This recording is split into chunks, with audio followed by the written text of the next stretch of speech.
Thomas, today's theme, how fast is too fast? Would you get a chip? Would you get chipped up in your brain by, let's say, Neuralink, who's on the bleeding edge of chipping technology? In a heartbeat. Would you get chipped up? In a heartbeat. Tony, Tony, where are you? Don't worry, my friend. Me and you will be hiding under the same rock, okay? They're going to have to get me kicking and screaming, okay? No, ain't going to happen. Not in my lifetime. Never in my kid's lifetime either. All right, next one. Thomas, are you in favor of the steroid Olympics? I'm nicknaming them the steroid Olympics, but this is pushed by Peter Thiel, sort of a quasi-famous accelerationist. The idea that human beings should be able to utilize technology in any way, shape, or form they can to get an edge. We shouldn't limit ourselves by just human capacity. If we have technology that can aid the human being in athletic competition, so be it. Thomas, what do you say? Are you in favor of the steroid Olympics? I am not. And it's not because I'm a purist. But yeah, that's right. That's what I thought immediately.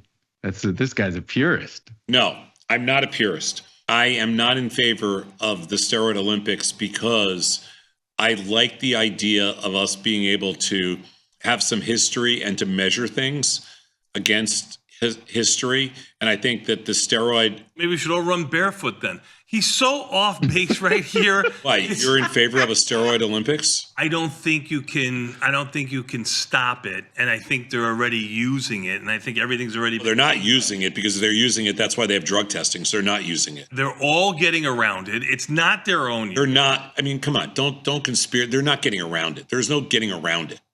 The human body does not grow that big. Okay, so you're in favor of a steroid Olympic. I would love to have it where you don't, but I don't think you can stop it. So if you can't stop it, it's like baseball. You said they should be able to use steroids in baseball. If you can use steroids in baseball, where's your? I'm not a purist, but I would like to have it measured by something. I'm not a purist, but I do not in favor of steroid Olympics. Not in favor? I said I'm not in favor. Did you lose your English language when you went over there? I just said I'm not in favor. There's nothing else. There's nothing else to it. I'm not in favor. One more, and then we're going to get into on steroid Olympics. No freaking way. Are you kidding me? I'm anti all of this stuff. Are you kidding me? I don't want to get chipped up. I think we should be using wooden toys and abacus, throw away the calculators. I'm on the opposite spectrum of all these questions, but I don't think people want to hear that perspective. CBDCs, real quickly, before we get into some Ozempic talk. Where do you stand, Tom, on CBDCs, which potentially give governments the ability to monitor purchases? And in the case of, let's say, if we're distributing benefits, say that you can put conditions on how that money is spent. Let's say carbon credits. Once you exceed so many carbon credits, your credit card doesn't work. Or if you're in Canada and you're protesting the vaccine mandate, all of a sudden your debit card doesn't work. These types of things. Where do you stand, Thomas Sosnoff, on CBDC? By the way, that second one, that was real. That really happened, by the way, my friends. I've never really thought about this, to tell you the truth. I mean, you're catching me on something that I can't believe I'm saying this, but you're catching me on something that I haven't really given a lot of thought to because I didn't know this is the direction you were going. Where do I stand on this? Can't Tony answer this first? Where do you stand on what? I don't. Central bank digital currencies. Central bank digital. The government releasing its own. I mean, cryptocurrency I would be. That we all use. I would just tracked on a digital ledger. Honestly, I would be. I think it would go counter to a lot of stuff that I believe in if I said I was opposed to it. So I think that he's opposed to it. So I think that I cannot be opposed to it because I think it's something that it has to be on my. It has to be part of my agenda. I have to be supportive of it. I have to, because of what I believe, how I view the world in the future. I think that has to be part of my ecosystem. I want you to know that you and this group of Tasty Toss guys, you've been on my Mount Rushmore since I was like 22 years old. And some of the positions you have right now, you think you want to get a chisel out, right? You want to get a chisel? I know. Hammer? Because Victor Jones banging around a little bit. Because I know exactly. You know, obviously, I understand exactly who you are and where your issues are and all that kind of stuff. not what your positives are, but where your issues are. I even know where his issues have issues. And so I know he's not going to, this goes counter to everything that I think in my world of, we should all be chipped. Of course, the central central digital currency makes sense. Yes. I don't think it makes sense. You in favor?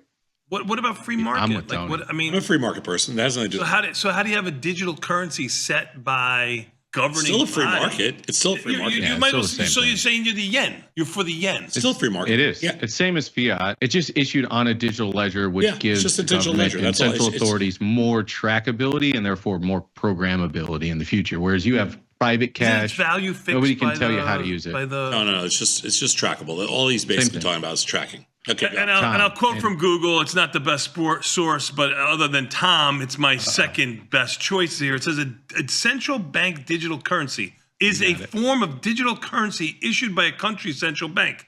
It is similar to cryptocurrency, except that its value is fixed by the central bank.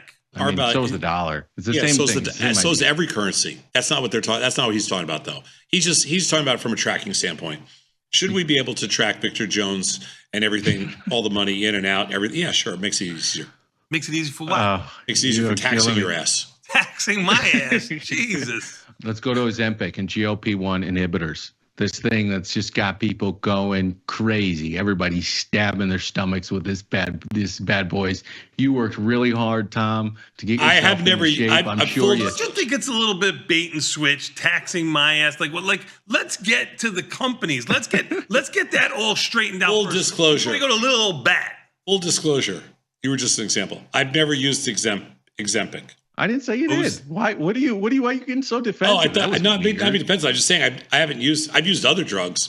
I've never used Ozempic. No, you did the old-fashioned way. You ate yourself until your heart gave out, and you said, "You know what? If I don't," I'm just saying I haven't. So I'm going to have to lose some freaking weight. You're asking me about something that I've never tried. What's your question? I'm going to lay it out. It's making the rounds again on Twitter, but Goldman Sachs put out this report back in February where they basically said they think between 10 million and 70 million Americans are going to end up using a GLP-1 drug. They also said that if 60 million Americans took these GLP-1 drugs, which includes Ozempic, by 2028, U.S. GDP could grow by as much as 1%. Combining current losses in hours worked and labor force participation from sickness and disability, early deaths, and informal caregiving, we estimate that GDP would potentially be over 10% higher if poor health outcomes did not limit labor supply in the United States. The premise here is that we can increase GDP, we can increase productivity. All we have to do is address the fact that nearly 40% of Americans are considered obese. And our quickest method of addressing that is this miracle drug, Ozempic. Are you pro Ozempic? Would you start taking this bad boy? If Tony was like, "Hey man, I got that new stuff," and he opened his trench coat, and inside of his trench coat he had a bunch of these GLP-1s, would you take these bad boys? The reality is this. America's put ourselves in a horrible position. We have, if you go anywhere else in the world, and listen, you're in Singapore right now. Yep. Walk around the streets of Singapore and compare that to the streets of Omaha, where you grew up. There's a difference of about 100 pounds per person. Do you agree? I agree with that. So something's wrong here. Something's broken. Could it be our food supply? Our food supply? Yeah. Could it be the additives and the way that we market things to people that make it so advantageous for them to want this product, unlike what they do in Europe? They don't have the same chemicals in their processed foods as we do. They have banned many of the ingredients. I got it. They have in children's cereal. And they also don't have a McDonald's on every corner. And they also don't have McDonald's on every corner, but they've got fish and chips on every corner. And the McDonald's have different ingredients, by the way. So maybe it's not just... I think it's cultural. I'm not putting the blame on... I think it's cultural. Thing. I just don't think it's that simple of an answer. I think there are natural, organic answers like what they do in China and what they do in other places where you see kids that are in kindergarten actually working out and things like that throughout Europe. You see it. A lot of communist countries have that. You see it all over Europe. Trust me. You see it everywhere I was. Everywhere you was.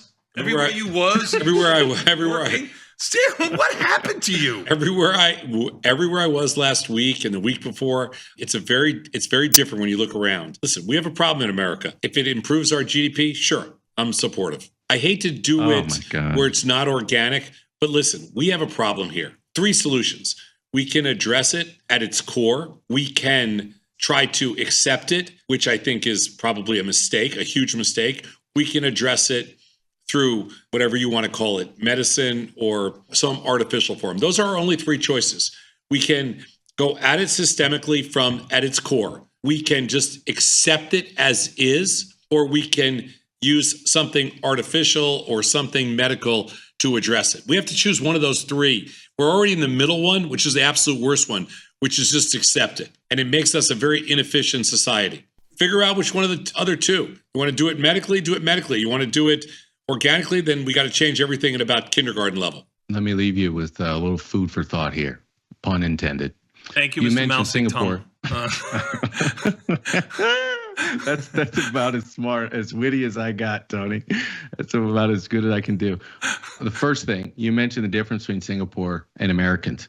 What I would say is when you're in elementary school and you're in primary school and your body mass index is over a certain level, when all the kids go out to recess, you're not allowed to do recess. You do laps.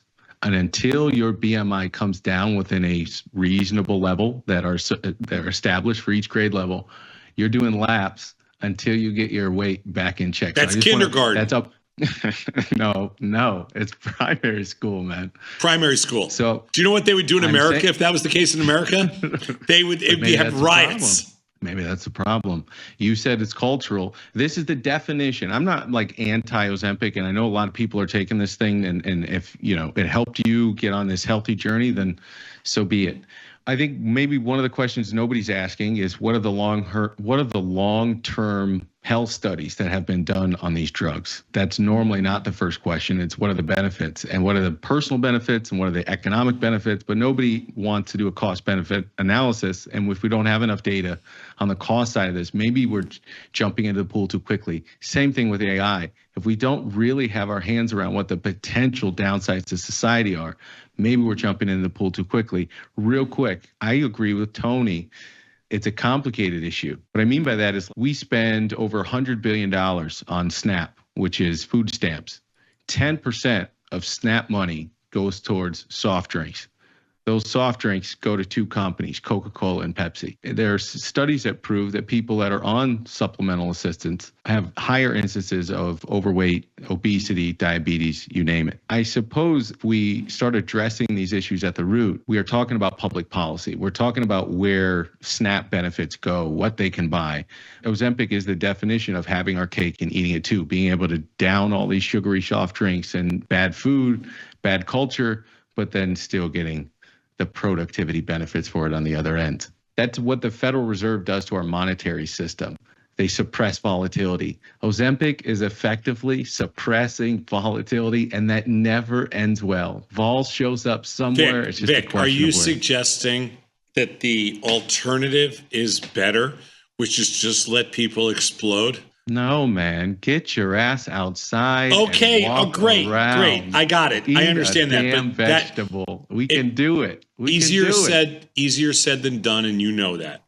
I think we need a strong man president to whip this place into shape. I've heard it all, and my fellow viewers are saying it too. We are amazed at Saad being able to spend 3 days in Europe and know everything that's going on in Europe and how they've fixed all of these things.